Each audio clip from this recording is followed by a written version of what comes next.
నమో తస్స భగవతో అర్హతో సమ్మా సంబుద్ధస్స. రెండవ రోజు ఉదయం ప్రవచనం. భగవానుడి మొట్టమొదటి ఉపదేశం ధమ్మచక్క ప్రవర్తన శుద్ధ. ఇది పాలీలో కూడా ఉంది, కానీ నేను ఇక్కడ తెలుగు మాత్రమే చెప్తున్నాను. ఒకానొక సమయంలో భగవానుడు వారణాసిలో ఋషి అంటే ఈ జింకలు వనంలో ఋషి పట్టణం సారనాథిలో విహరించేవారు. అక్కడ పంచవర్గీయ భిక్షువులు అంటే బుద్ధుడు కాకముందు ఆయనతో పాటు కఠిన తపస్సులు చేసిన వాళ్ళు కొంతకాలం ఈ కఠిన తపస్సులు చేస్తూ ఉంటే భగవానుడు ఈ కఠిన తపస్సుల వల్ల ఏమీ ఉపయోగం లేదని మళ్ళీ కొంత ఆహారం తీసుకోవడం మొదలుపెట్టినప్పుడు అది గమనించిన ఈ 5 సిద్ధార్థుడు సుఖభోగాలకి అలవాటు పడ్డాడు.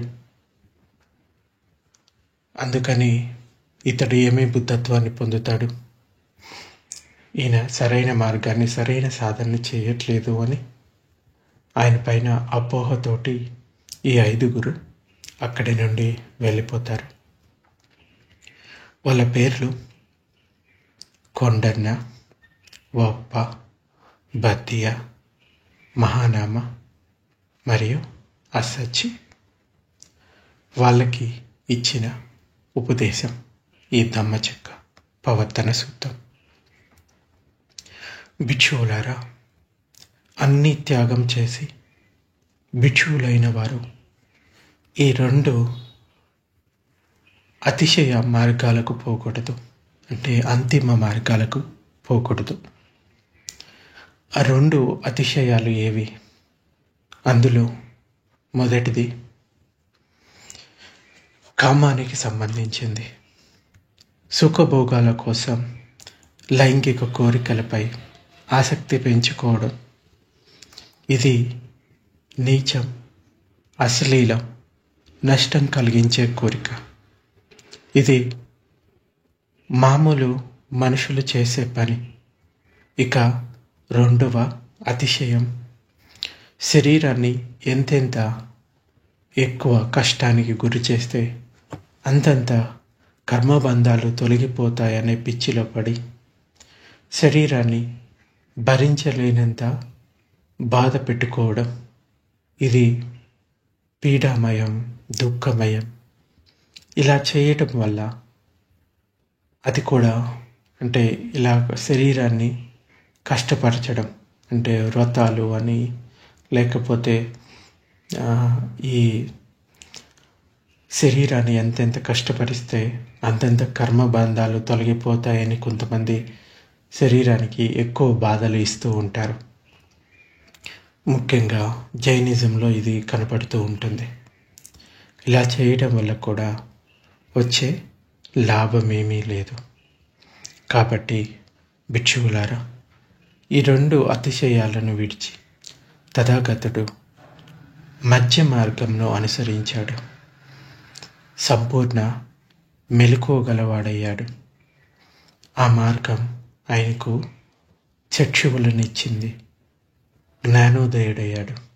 సంపూర్ణ శాంతి, అలౌకిక మానసిక శక్తులు ఆయనకి లభించాయి, అంటే అభిజ్ఞలు. సంబోధి మరియు నిబ్బాన ప్రాప్తి కలిగించింది ఆ మధ్య మార్గం. భిక్షువులారా, మధ్య మార్గం అంటే ఏంటి? దేనివల్ల తథాగతుడు సంపూర్ణ మెలకువగలవాడయ్యాడు? ఏది జ్ఞాన చక్షువుని ఇస్తుందో, ఉపశమనం ఇస్తుందో, అంటే సంపూర్ణ శాంతిని ఇస్తుందో, అలౌకిక మానసిక శక్తి అభిజ్ఞలనిస్తుందో, సంబోధిని నిబ్బానాన్ని ప్రాప్తింపజేస్తుందో, ఆ మధ్య మార్గం ఏది? అదే ఈ అరియ అష్టాంగ మార్గం.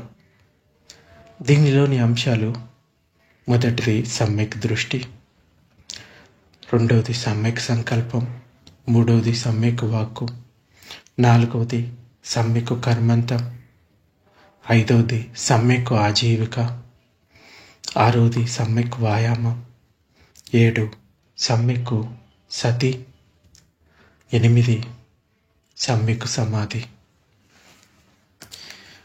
భిక్షువులారా, దేనివల్ల తథాగతుడు సంపూర్ణ మెలకువ గలవాడయ్యాడు?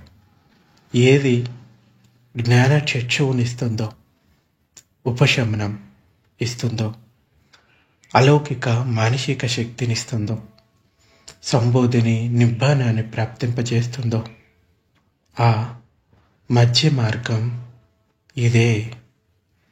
భిక్షువులను సంబోధిస్తూ ఇలా చెప్తాడు భగవానుడు: భిక్షువులారా, 4 అరియ సత్యాలు ఉన్నాయి. దుఃఖం యొక్క అరియ సత్యమేమనగా, జాతీపి దుఃఖ, జరాపి దుఃఖ, వ్యాధీపి దుఃఖో, మరణంపి దుఃఖం, అప్పియోహి సంపయోగో దుఃఖో, పియోహి విప్పయోగో దుఃఖో, ఎంపించం నాలభతి తంపి దుఃఖం, సంకీర్తేన పంచ ఉపాదాన కంద దుఃఖ. అంటే జాతీయపి దుఃఖం, పుట్టడమే దుఃఖం, జన్మ దుఃఖం. ముసలితనం, వృద్ధాప్యం దుఃఖదాయకం. అనారోగ్యం దుఃఖం. అంటే వ్యాధిపి దుఃఖో, మరణం దుఃఖం.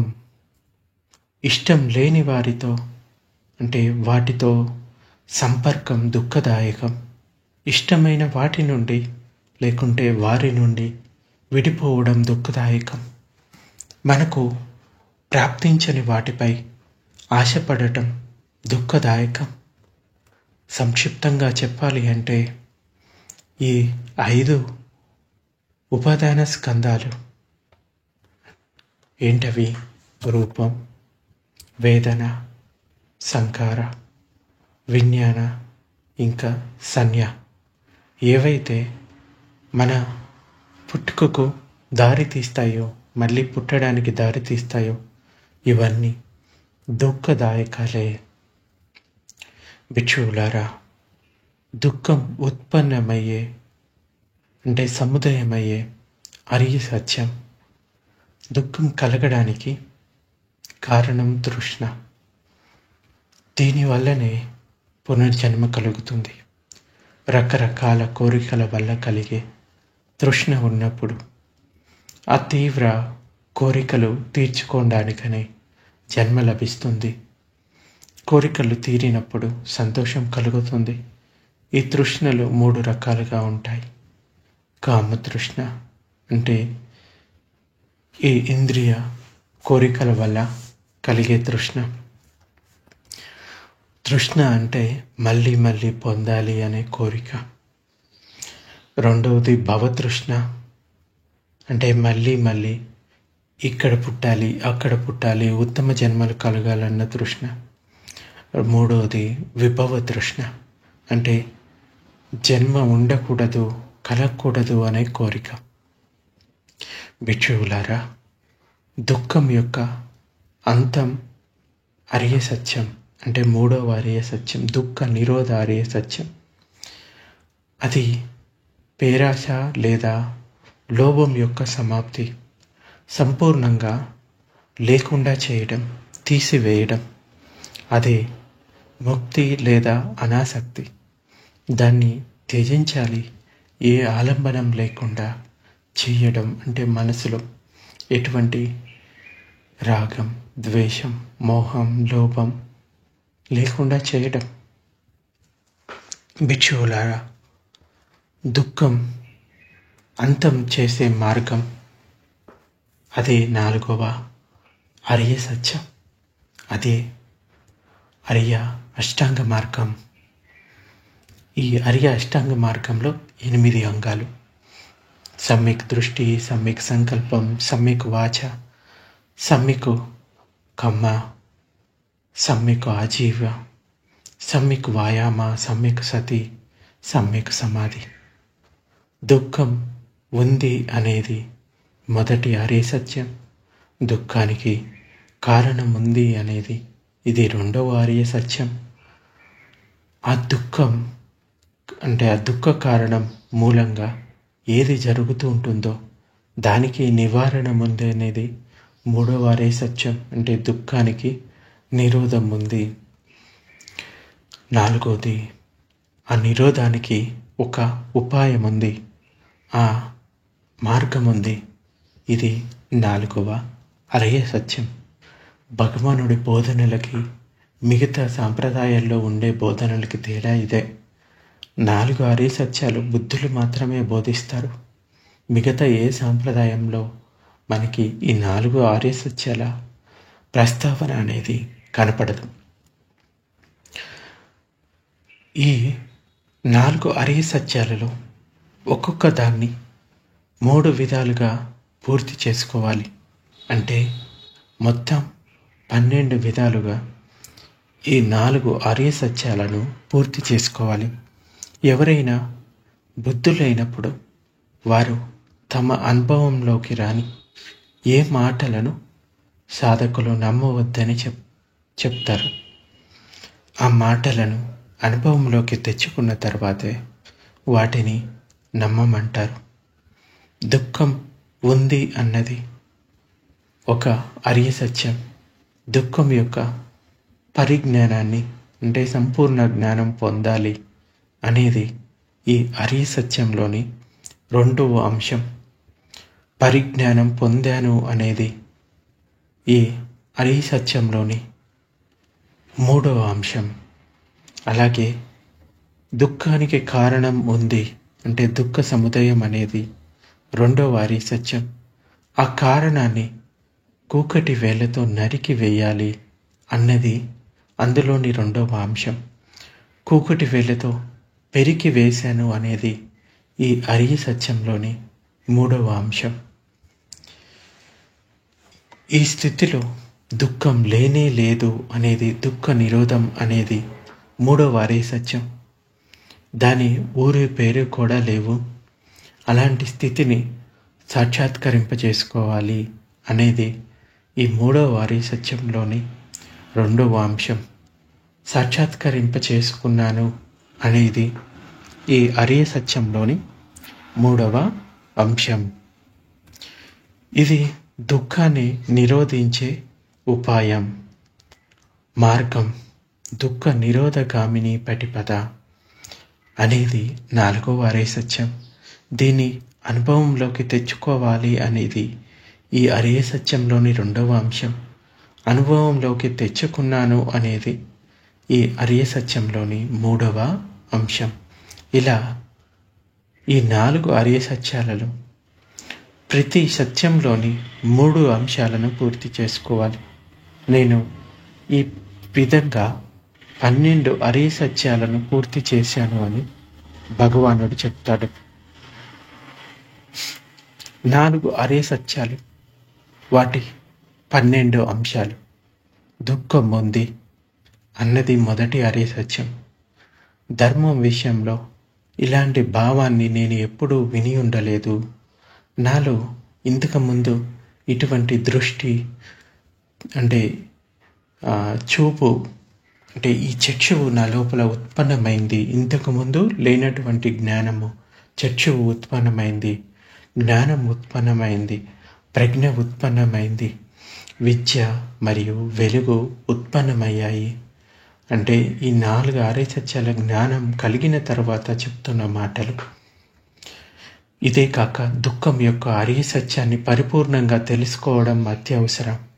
ధర్మం విషయంలో ఇలాంటి భావాన్ని నేను ఎప్పుడూ విని ఉండలేదు. నాలో చక్షువు ఉత్పన్నమైంది, జ్ఞానం ఉత్పన్నమైంది, ప్రజ్ఞ ఉత్పన్నమైంది, విద్య మరియు వెలుగు ఉత్పన్నమయ్యాయి. ఇదే కాక దుఃఖం యొక్క ఆర్య సత్యాన్ని నేను సంపూర్ణంగా తెలుసుకున్నాను. ధర్మం విషయంలో ఇలాంటి భావాన్ని నేనెప్పుడు విని ఉండలేదు.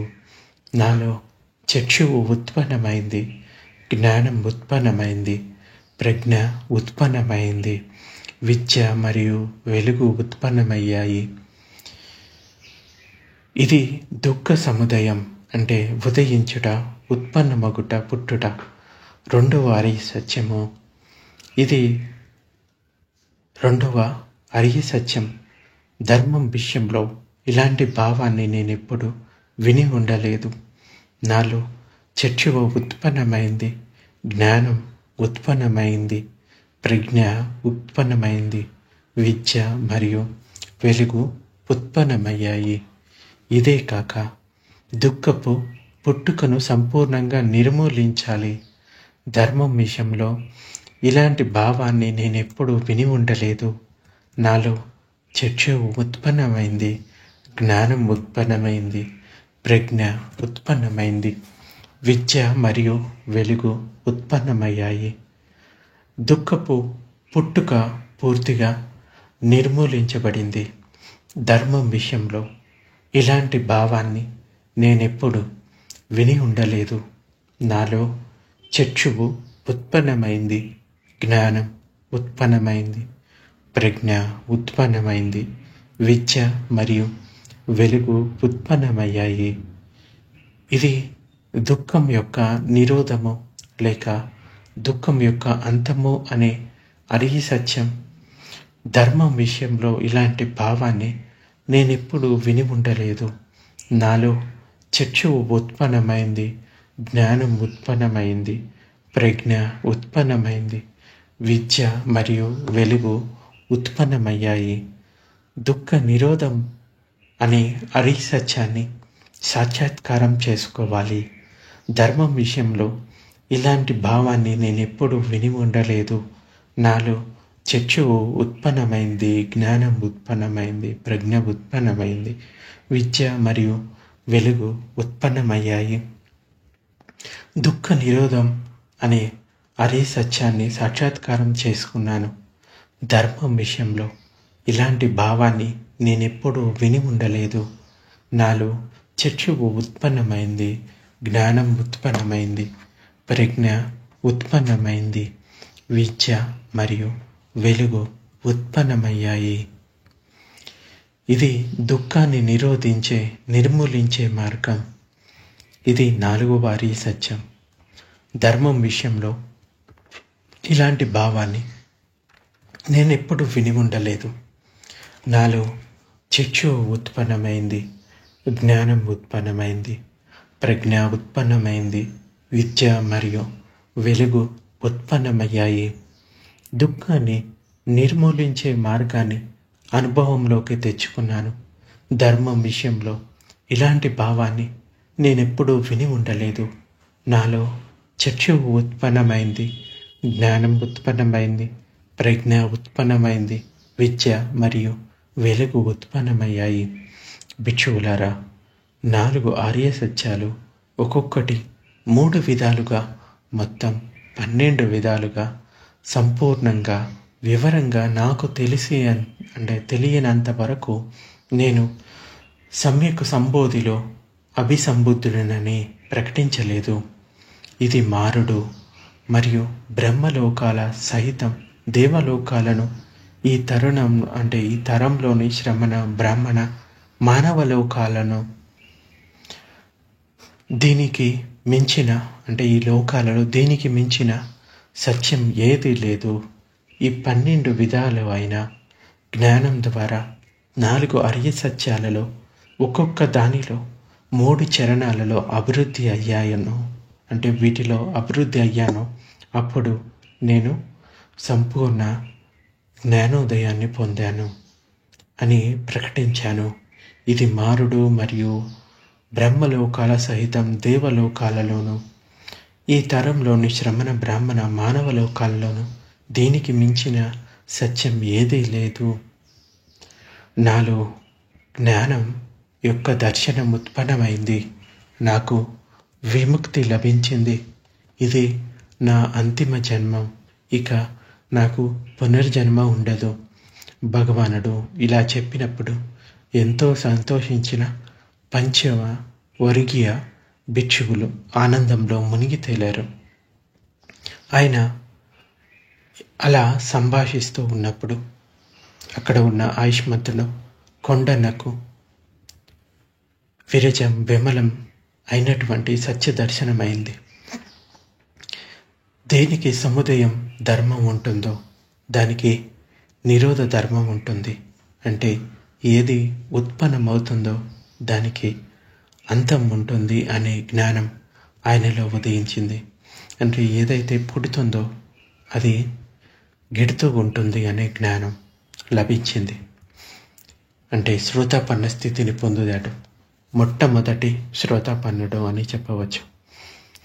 ఈ విధంగా భగవానుడు ధర్మచక్రం కదిలించినప్పుడు భూదేవతలు ఇలా ప్రకటించారు. వారణాసిలోని ఋషిపట్టణం వద్ద ఈ జింకల వనంలో సారనాథులో బుద్ధ భగవానుడు సాటిలేని ధర్మచక్ర ప్రవర్తనం చేశాడు. ధర్మచక్రం కదిలింది. దీనిని ఏ శ్రమణులు కానీ, బ్రాహ్మణులు కానీ, దేవతలు కానీ, మారుడు కానీ, బ్రహ్మ కానీ, ఆ లోకాలలోని ఎవ్వరూ కానీ దీనిని వెనక్కి తిప్పలేరు అని అక్కడ ఉండే భూదేవతలు చాటించారు. భూదేవతల ఈ ఘోషణ విని చతు మహారాజిక అంటే 4 దిశలను రక్షించే మహారాజిక దేవతలు, తావతింస దేవతలు, యమదేవతలు, తుషిత దేవతలు, నిమ్మానరతి దేవతలు, మిగతా బ్రహ్మకాయిక దేవతలు అందరూ ఈ విధంగా ప్రకటించారు. వారణాసిలోని ఋషిపట్టణం వద్ద సారనాథులో జింకల వనంలో బుద్ధ భగవానుడు సాటిలేని ధర్మచక్ర ప్రవర్తనం చేశాడు. ధర్మచక్ర ప్రవర్తనం అంటే ధర్మచక్రం కదిలింది. దీనిని ఏ శ్రమణులు కానీ, ఏ బ్రాహ్మణులు కానీ, ఏ దేవతలు కానీ, ఏ మారుడు కానీ, ఏ బ్రహ్మ కానీ, ఆ లోకాలలోని ఎవ్వరూ కానీ దీనిని వెనక్కి తిప్పలేరు అని చాటించారు. వెంటనే అదే ముహూర్తంలో, అదే క్షణంలో ఈ సమాచారం బ్రహ్మలోకం వరకు చేరింది. అదే సమయంలో 10,000 విశ్వచక్రాలు దద్దరిల్లాయి, గడగడ వణికాయి. సకల దేవతల కాంతిని మించిన అనంతమైన వైభవ ప్రకాశం సర్వత్రా వ్యాపించింది. అప్పుడు భగవానుడు పవిత్రమైన ఆచారం ప్రకారం ఇలా చెప్పాడు. ఇప్పుడు కొండన్నకు పరమపద జ్ఞానం లభించింది అని ప్రకటించాడు. అంటే భగవానుడు వాళ్ళని కన్విన్స్ చేయడం అంత ఈజీ కాదు. రకరకాల ప్రశ్నలు వేసిన తర్వాత, ఎంతో సంభాషణలు జరిగిన తర్వాత వాళ్ళు రియలైజ్ అయ్యారు. అంటే ఇంతకు ముందు విని ఉండనటువంటి 4 ఆర్య సత్యాల గురించి చెప్పినప్పుడు వాళ్ళు తొందరగా రియలైజ్ అవ్వలేదు. వాళ్ళని ఎంతో కన్విన్స్ చేయాల్సి వచ్చింది భగవానుడు. సో ఆయుష్మంతుడు కొండన్న ఇప్పుడు అన్ని కొండన్న అయ్యాడు. అప్పుడు ధర్మదర్శనమైన, ధర్మం గ్రహించిన, ధర్మంలో ప్రవేశించిన, సర్వ సందేహాలు తీరిన, భగవానుని శిక్షణతో లభించిన సంపూర్ణ విశ్వాసంతో కొండెన్న భగవానుణ్ణి ఎంతో వినమ్రతతో నేను భగవానుని నుండి సంపూర్ణ భిక్షు దీక్ష పొందగలనా అని వేడుకున్నాడు. ఏహి బిక్కు అని భగవానుడు అంటాడు. అంటే ఇలా రా భిక్షువు అని అర్థం. ధర్మం చక్కగా నేర్పబడింది. దుఃఖాన్ని అంతమొందించే వరకు సరైన సాధన చేస్తూ జీవితాన్ని గడుపు అని భగవానుడు చెప్పాడు. ఏహి బిక్కు అని భగవానుడు పిలిచాడు అంటే అదే ఆయనకు భిక్షు దీక్ష అయ్యింది అని అర్థం. ఇలా కొండన్య భగవానుని వద్ద దీక్ష పొందిన మొట్టమొదటి భిక్షువు అయినాడు. మిగతా 4 శిష్యులకు కూడా మరికొంత శిక్షణ కావాల్సి ఉండింది. వాళ్ళు కూడా ఏహి బిక్కు ఉపసంపదనే పొంది ఉంటారు. అంటే భగవానుడు ఇలా రా భిక్షువు అని పిలవగానే వాళ్ళ ఒంటి మీదికి చీవరాలు, భిక్షాపాత్రలు వచ్చేవి. ఇవి వాళ్ళ పూర్వజన్మల్లో భిక్షు జీవితంలో ఉన్నప్పుడు చేసిన సాధన వల్ల, ఇంకా వాళ్ళు ఎన్నో జన్మల్లో భిక్షువులకి, భిక్షు సంఘానికి చీవరాలను, భిక్షాపాత్రలను దానం చేసిన వల్ల, ఆ పుణ్యం వల్ల వాళ్ళకి ఈ ఏహే భిక్షు అనే ఉపసంపద లభించింది. బుద్ధుడు 4 రోజుల శిక్షణ ఇచ్చిన తర్వాత వారు కూడా జ్ఞానం పొందిన వారే భగవానుడి వద్ద దీక్షను పొందారు. వారు కూడా సంపూర్ణ జ్ఞానులై అర్హంతులయ్యారు. ఇంతకుముందు తెలిపినట్లుగా జ్ఞానోదయుడైన తర్వాత ఇతరులకు శిక్షణ ఇవ్వడానికి భగవానుడు సంకోచించాడు. ధర్మం అగాధమైనది. దీనిని దర్శనం చేసుకోవడం, లభింప చేసుకోవడం కానీ ఎంతో కష్టమైన పని. ఈ లక్ష్యం అన్నిటికన్నా శాంతిపూర్ణం మరియు శ్రేష్టమైనది. ఇది ఆలోచనలతో కానీ చర్చలతోనో లభించేది కాదు. ప్రపంచంలోని ప్రజలు తమ తమ ఆసక్తుల్లో బంధింపబడ్డారు. అలాంటి వారు సత్యాన్ని చూడటం, నిబ్బాన స్థితికి చేరుకోవడం ఎంతో కష్టమైనది, కఠినమైన పని. నేను ధర్మాన్ని నేర్పించిన వారు నన్ను అర్థం చేసుకోలేకపోతారు. నేర్పించడానికి నేను చేసే ప్రయత్నం వల్ల నేను అలసిపోవడం, కష్టపడటం మాత్రమే మిగులుతుంది. అంతేగాని ప్రయోజనమేమీ ఉండదని జ్ఞానోదయం పొందిన తర్వాత ఆయన తలిచాడు. ఆ సమయంలో ఒక బ్రహ్మ సహపతి భగవానుడి ఆలోచనలు గ్రహించాడు. అతనికి బుద్ధునితో పూర్వజన్మల్లో పరిచయం ఉండేది.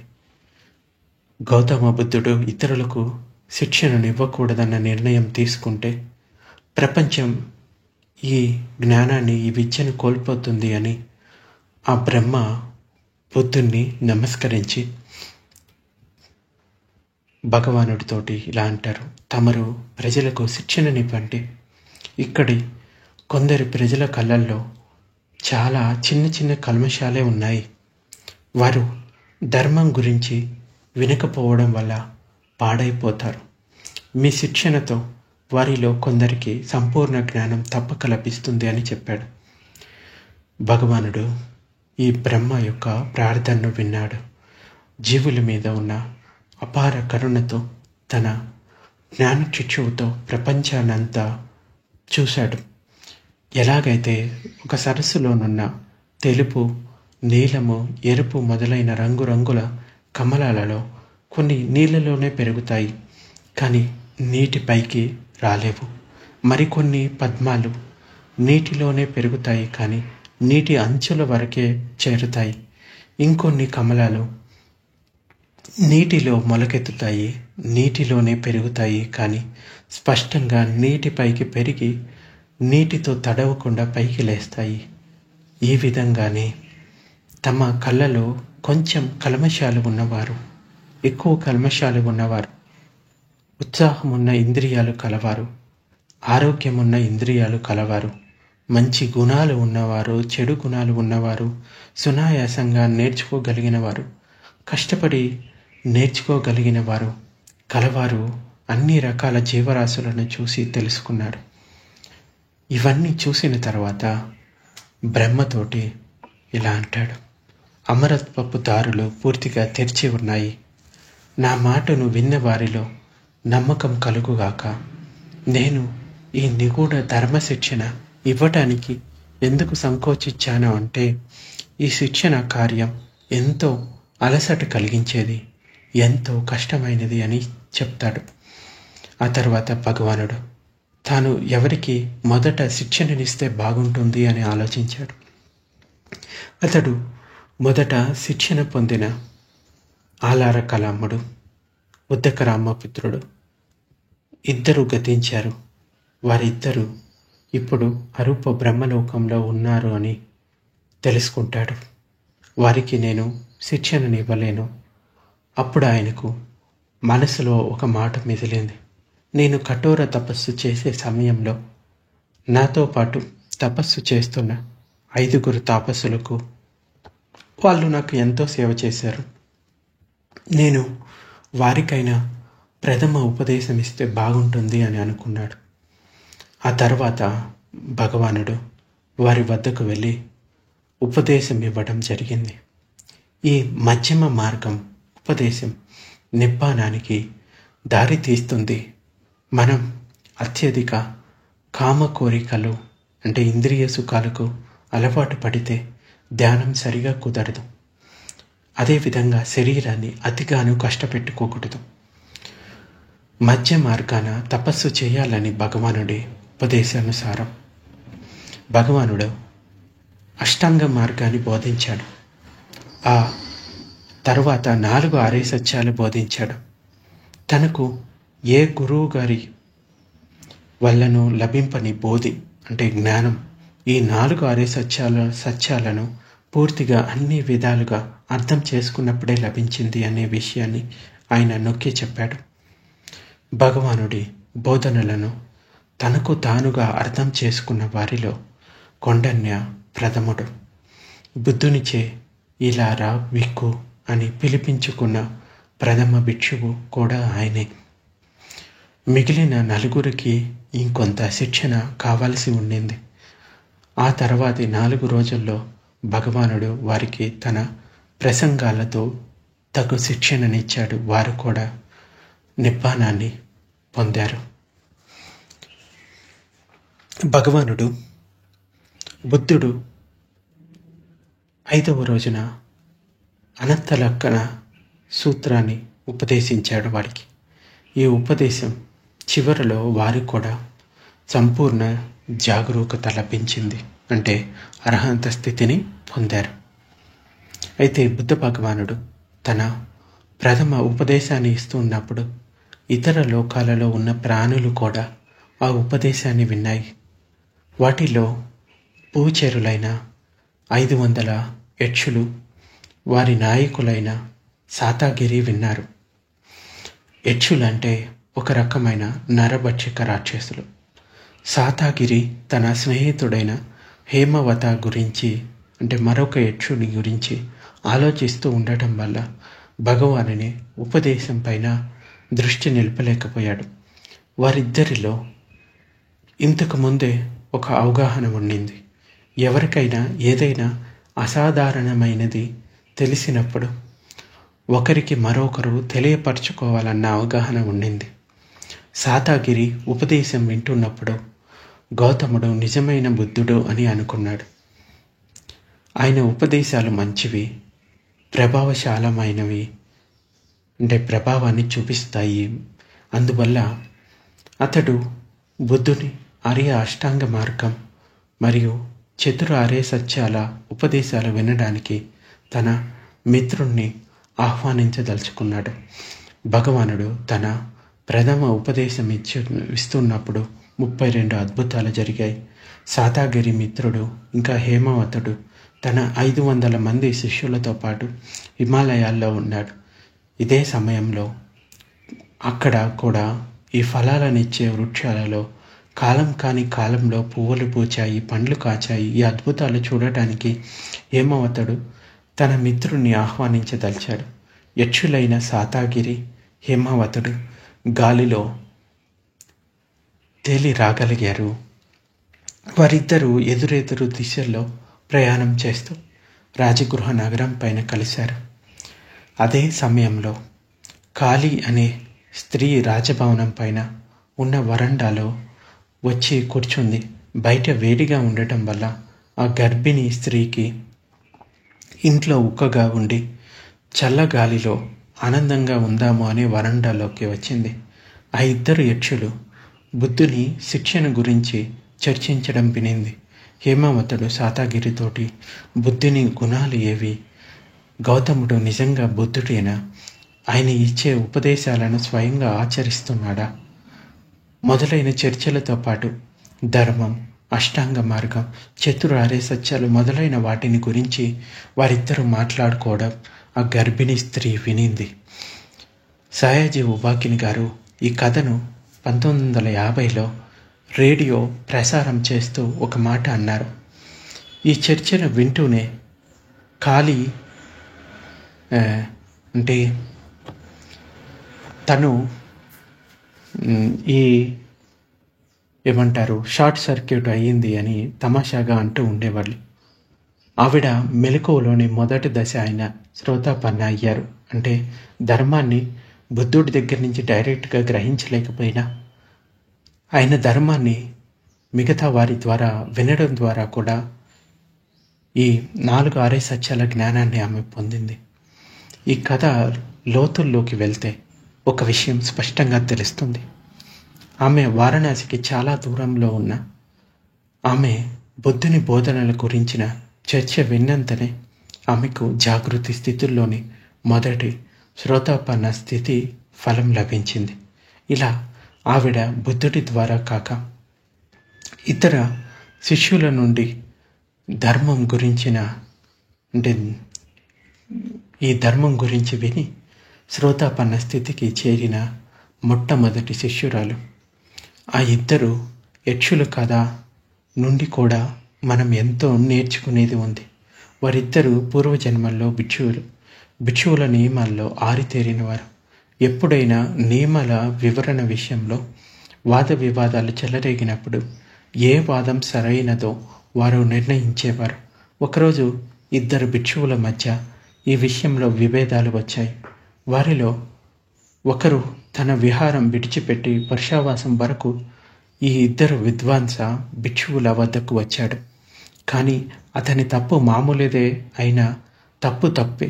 విద్వాంసులు వీరిద్దరు విద్వాంసులు ఎవరైతే ఉన్నారో తన పక్షాన ఉండాలని అతని కోరిక. వర్షావాసం వరకు అతడు వీరితో ఉండి వారి ఆజ్ఞలను పాలిస్తూ చక్కని సపర్యలు చేశాడు. ఆఖరున వీరిద్దరూ స్థవిరుల వద్దకు సెలవు తీసుకోవడానికి వెళ్ళి నమస్కారం చేసి ఈ విధంగా వేడుకున్నాడు. ఎవరైనా భిక్షువు తమ వద్దకు వచ్చి నియమాల విషయంలో తమ నిర్ణయాన్ని కోరినప్పుడు తమరు మౌనంగా ఉండి ఏమీ మాట్లాడవద్దు అని. అలాగేనని వారు తమ సమ్మతి తెలిపారు. ఆ తర్వాత భిక్షువు తన విహారానికి వెళ్ళి తను చేసిన తప్పు విషయంలో ఇతర భిక్షువులతో పోట్లాడాడు. సరైన నిర్ణయం కోసం ఆ భిక్షువులు ఈ విద్వాంసుల వద్దకు వచ్చారు. మాట ఇచ్చిన ప్రకారం ఆ ఇద్దరు విద్వాంసులు మౌనంగా ఉండిపోయారు, పక్షపాతం వహించారు అని చెప్పవచ్చు. అందువల్ల ఆ భిక్షువులు ఓడిపోయి వెనక్కి వస్తూ బుద్ధ శాసనం ఈ ఇద్దరు స్థవిరులతో పాడైపోయింది అని అనుకున్నారు. ఇది ఆ ఇద్దరు స్థవిరులు చేసిన గొప్ప తప్పు. ఆ తప్పు వల్లనే వారు చనిపోయిన తర్వాత యక్షులయ్యారు. ఈ విషయం చెప్తూ ఉబాకిని గారు మరో మాట కూడా చెప్పారు. వారిద్దరే కాక వారిలో ప్రతి స్థవిరుని వద్ద ఉన్న 500 అనుయాయులు శిష్యులు కూడా యక్షులయ్యారు అని. వారితో పాటు ఉన్న శిష్యులు కూడా. సయాజీ గారు ఒక హెచ్చరిక కూడా చేశారు. మీ గురువు గారి పట్ల గురువు గారి వల్ల ఏదైనా తప్పు జరిగినప్పుడు మీరు కూడా తప్పు చేసిన వారు అవుతారు. శిష్యులు తమ గురువు గారి అడుగుజాడల్లో మెలుగుతారు కాబట్టి వారు కూడా తప్పు చేసిన వారు అవుతారు. మనం చేసే ఇక్కడి సాధనలో భగవానుడు మొట్టమొదటి ధర్మోపదేశంలో ఇచ్చిన శిక్షణ ప్రకారం సాధన చేస్తున్నాం. ఆర్య అష్టాంగ మార్గం ద్వారా 4 ఆర్య సత్యాలను అనుభవంలోకి తెచ్చుకోవడానికి కృషి చేస్తున్నాం. 5 లేక 8 శీలాల ద్వారా శీలాన్ని అభివృద్ధి చేసుకుంటున్నాం. మొదటి కొన్ని రోజులు ఆనాపానసతి ధ్యాన సాధన ద్వారా ఏకాగ్రత అభివృద్ధి చేసుకుంటున్నాం. విపశ్యన సాధన ద్వారా మనం త్వరలోనే అంతర్దృష్టి కోసం సాధన చేస్తాం. మనోనిగ్రహం అన్నది ఎంతో కష్టతరమైందో మీరు గ్రహించే ఉంటారు. ఉబాకిని గారు ఒక ప్రవచనంలో ఈ ఆదేశాలు ఇచ్చారు. అమెరికాలో రైతులు అడవి గుర్రాలను ఎలా మచ్చిక చేసుకుంటారో బహుశా మీరు సినిమాల్లో చూసే ఉంటారు. వారి పట్టు నుండి విడిపించుకోవడానికి గుర్రాలు మొదట్లో గింజుకుంటూ పెనుగులాడుతూ చాలా కష్టపడతాయి. చాలాసేపటి వరకు నిలకడగా ఉండలేవు.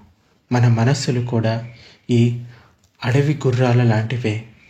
ఏ ప్రత్యేక వస్తువుపై కూడా ధ్యాస పెట్టి చాలాసేపు నిలబడలేవు. అదేగాక మనస్సు, శరీరం లోపలి వైపు దృష్టి నిలపలేవు. పుట్టినప్పటి నుండి మనస్సు ఈ జ్ఞాన ఇంద్రియాల ద్వారా బహిర్గతమై ఉంటుంది. బయట దృశ్యాలు, ధ్వనులు, సువాసనలు, రుచులు, స్పర్శలు, ఆలోచనలపైకే మనసు వెళ్తూ ఉంటుంది. ఆనాపానసతి ధ్యానంలో శ్వాసను గుర్తించడం, తెలుసుకోవడం, లోనికి వచ్చే ప్రతి శ్వాసను, బయటికి వెళ్ళే ప్రతి శ్వాసను గమనించడం జరుగుతుంది. దీని ఉద్దేశం ఏంటంటే, మన చంచలమైన మనసు వ్యాకులతతో నిండి ఉంటుంది. దానిని ఒక నిర్దిష్ట వస్తువు లేదా ఒక ఆధారంపైకి తిరిగి లాక్కొచ్చి మనసును నిగ్రహించగలగాలి. ఉదాహరణకు, ఇంతవరకు అదుపులో లేని ఒక దూడను తీసుకుందాం. అది ఎక్కడెక్కడికో పోకుండా దాన్ని తాడుతో మనం ఒక గుంజకు లేకపోతే స్తంభానికి కట్టేస్తాం. ఆనాపానసతి ధ్యానంలో కూడా మనస్సుని ముక్కు కింద భాగానికి, ఇంకా శ్వాస నిశ్వాసల తాళ్లతోటి బంధిస్తాం. ఈ ధ్యానం ద్వారా మనసు శాంతించి నిలకడగా ఉండగలుగుతుంది, సమాధిని చేరుకోగలుగుతుంది. సమాధి అంటే ఏకాగ్రత, అంటే అది కుదిరిన తరువాతనే విపశ్యన ధ్యానం చేయగలుగుతాం. నాకు జ్ఞానోదయం కలిగేటంత వరకు నేను ధ్యానం నుండి లేవను అని ప్రతిజ్ఞ చేసేటంత వరకు బుద్ధునికి కూడా ఆ రోజు రాత్రి ప్రారంభ దిశలో సమాధి లభించడం కష్టతరమైంది. మారుని శక్తులు ఆయన్ను చలింపచేసి కలవరపెట్టాయి. ప్రతిజ్ఞ చేసి సమాధి స్థితిలో కూర్చునేటంత వరకు ఆయనకు జ్ఞానోదయం కలగలేదు. దీన్ని బట్టి సమాధి ఎంత ముఖ్యమైందో మీరు కూడా తెలుసుకోవచ్చు. ఈ సాధన ఒక క్రమ పద్ధతిలో నేర్పే శిక్షణ, క్రమ పద్ధతిలో జరిగే కార్యక్రమం, క్రమ పద్ధతిలో చేసే సాధన. ఒక్కొక్క అడుగు ముందుకు వేస్తూ పోవాలి. శీలం, సమాధి, ప్రజ్ఞ, ఇందులోని 3 ప్రధానమైన ఆధారభూతమైన చరణాలన్నమాట. శీలం ఈ శిక్షణకు పునాది. శీలం ద్వారా మనం మన భౌతిక, మానసిక కల్మషాలను అదుపులో ఉంచుకోగలుగుతాం. ఆనాపానసతి ధ్యానం వల్ల చేకూరిన సమాధితో మనం మన అనైతిక ఆలోచనలకు దూరంగా ఉంటాం. విపశ్యన ధ్యానం ద్వారా లభించే ప్రజ్ఞతో మనలోని కల్మషాలన్నిటినీ ఒక క్రమ పద్ధతిలో పూర్తిగా నిర్మూలించుకోగలుగుతాం. శీలం గల వ్యక్తి మాత్రమే సమాధిని పెంపొందించుకోగలుగుతాడు. సమాధితో మాత్రమే ప్రజ్ఞ లభిస్తుంది. సమాధి లేకుండా ప్రజ్ఞ లభించదు. శీలం లేకుండా సమాధి లభించదు. ఇది ఒకదానికి ఇంకొక దాని ఆధారపడి ఉంటాయి. అయితే మనో శుద్ధీకరణకు కావలసిన 7 సోపానాలను సయాజీ ఉపాఖ్యాని గారు స్పష్టంగా వివరించారు. ఈ వివరాలు భగవానుడి ప్రముఖ శిష్యుడైన సారిపుత్రుడు, ఇంకా మైత్రేయిని పుత్ర అంటే మంతాని పుత్ర పున్న ఇద్దరికి జరిగిన ఒక చర్చలో లభిస్తాయి.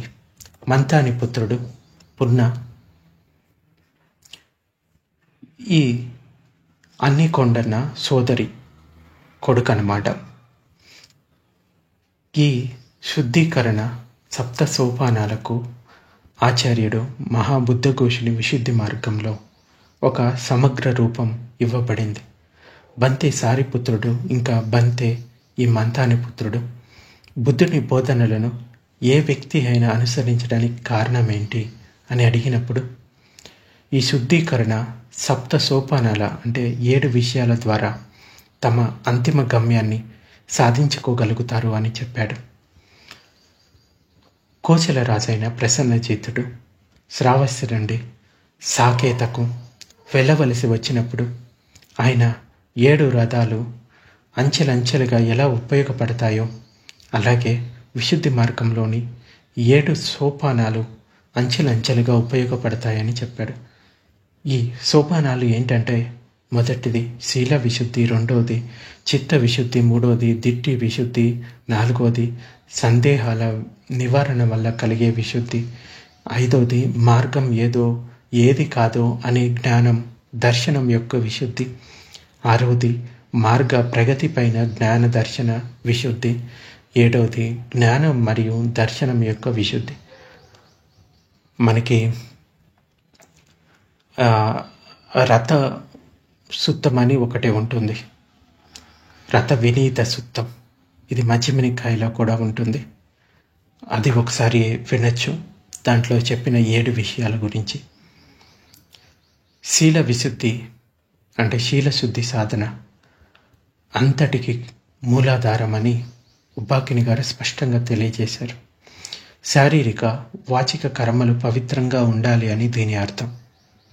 వీటిలో సఫలులైన తర్వాతనే సమాధి ద్వారా శుద్ధి కలుగుతుంది.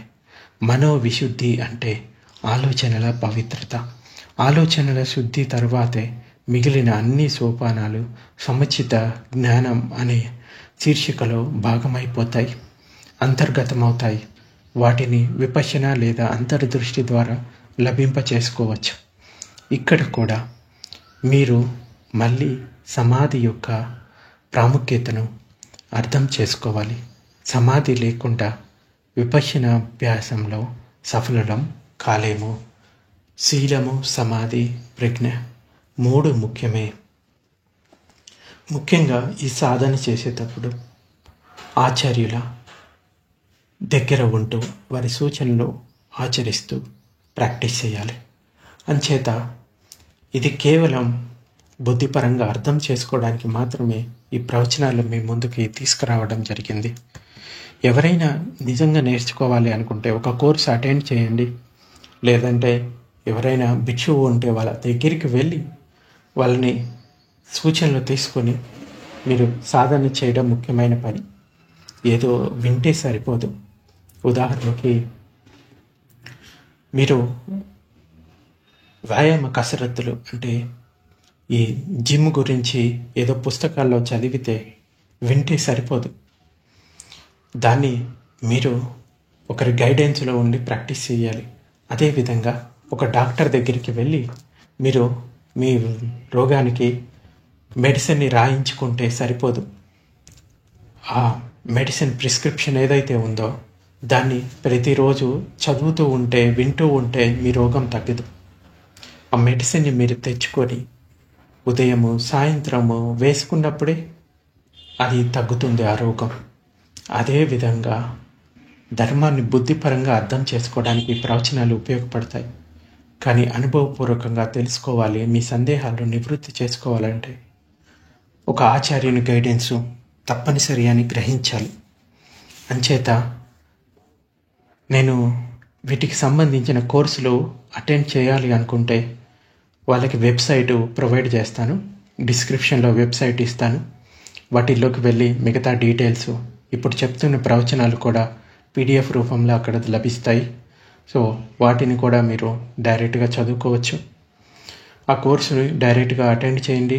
లేదు అంటే మీరు సాధన గురించి ఇంకొన్ని పూర్తి విషయాలు తెలుసుకోవాలనుకుంటే డైరెక్ట్గా నన్ను కలిసి నేర్చుకోండి. బట్ ఇక్కడ ఒక విషయం ఉంటుందన్నమాట. అదేంటంటే ఇంతకుముందు సిద్ధాంతాలన్నీ తెచ్చి ఇప్పుడు వాటి గురించి చర్చలు జరుపుతూ ఉంటారు. దానివల్ల ఏమీ ఉపయోగం లేదు. ఒకవేళ మీరు నేర్చుకోవాలి అనుకుంటే మీ మనసుని ఖాళీ చేసుకొని రండి. అసలేమీ తెలియదు, ఇప్పుడు నాకు నేర్పించండి అంటే పోతిలియా స్టోరీ ఉంది కదా, అలా ఎంటీ మైండ్ తోటి వచ్చినప్పుడే నేను చెప్పే విషయాలు స్పష్టంగా గ్రహించగలుగుతారు. అలా కాకుండా ఈయన ఏం చెప్తారో చూద్దాము అనే ఉద్దేశంతో వస్తే ఏమీ ఉపయోగం లేదు. సో వెబ్సైట్ని నేను డిస్క్రిప్షన్లో ఇస్తాను. అక్కడ వెళ్ళి మీరు కోర్సుకు అప్లై చేసుకోండి. అది కూడా ప్రాక్టీస్ చేయండి. చూడండి, మీకు మంచి ఫలితాలు వస్తే దాన్ని కంటిన్యూ చేసుకోండి. ఇది ఈరోజు ప్రవచనం.